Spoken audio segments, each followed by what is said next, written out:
भैया जल जीवन हरियाली, जल ही से जीवन है और हरियाली है तब खुशहाली है ना। तो इस पे तो गीत बनाए हैं कि हम लोग के हवा जो है बहुत प्रदूषित हो रहा है, ठीक है ना। तो उस पे वो गीत हम लोग दोनों भाई मिल करके गाना है।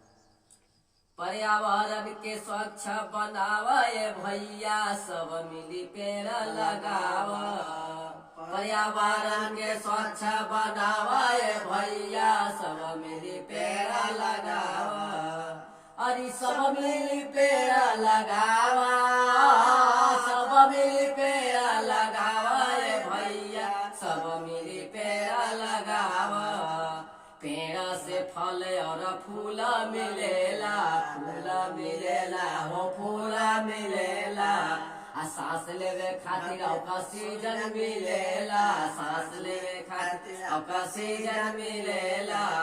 अब इनके से धरती सजावा, इनके से धरती सजावा भैया सब मिली पेड़ लगावा, पर्यावरण के स्वच्छ बनावा भैया सब मिली पेड़ लगावा, पर्यावरण के स्वच्छ बनावा भैया सब मिली पेड़ लगावा।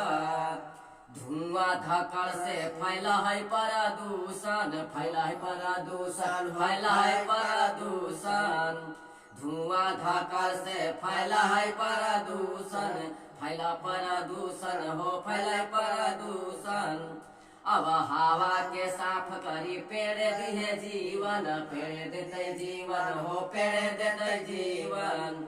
प्रदूषण से दुनिया बचावा, प्रदूषण से दुनिया बचावा भैया सब मिली पेड़ लगावा, प्रदूषण से दुनिया बचावा भैया सब मिली पेड़ लगावा, सब मिली पेड़ लगावा भैया सब मिली पेड़ लगावा, प्रदूषण से दुनिया बचावा भैया सब मिली पेड़ लगावा, सब मिली पेड़ लगावा भैया सब मिली पेड़ लगावा। जल बचावे और जल बरसावे, जल बचावे और जल बरसावे, मिट्टी के रोके या खेत फैलावे, खेत फैलावे हो खेत फैलावे। अब मटिए में सोना उगावा, अब मटिए में सोना उगावा भैया सब मिली पेड़ लगावा, पर्यावरण के स्वच्छ बनावा भैया सब मिली पेड़ लगावा, पर्यावरण के स्वच्छ बनावा भैया सब मिली पेड़ लगावा।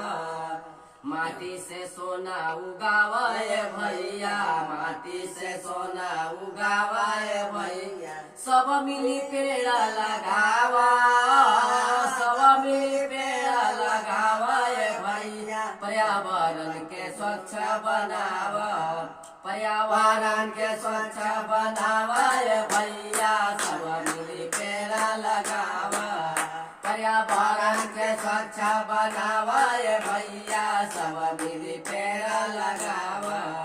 अरे पेड़ से फल और फूल मिलेला, फूल मिलेला हो फूल मिलेला, सांस लेवे खातिर ऑक्सीजन मिलेला, सांस लेवे खातिर ऑक्सीजन मिलेला। अब इनके से धरती सजावा, अब इनके से धरती सजावा भैया सब मिली पेड़ लगावा, पर्यावरण के स्वच्छ बनावा भैया सब मिली पेड़ लगावा।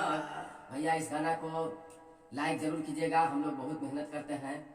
जय हिंद, जय भारत, जय बिहार।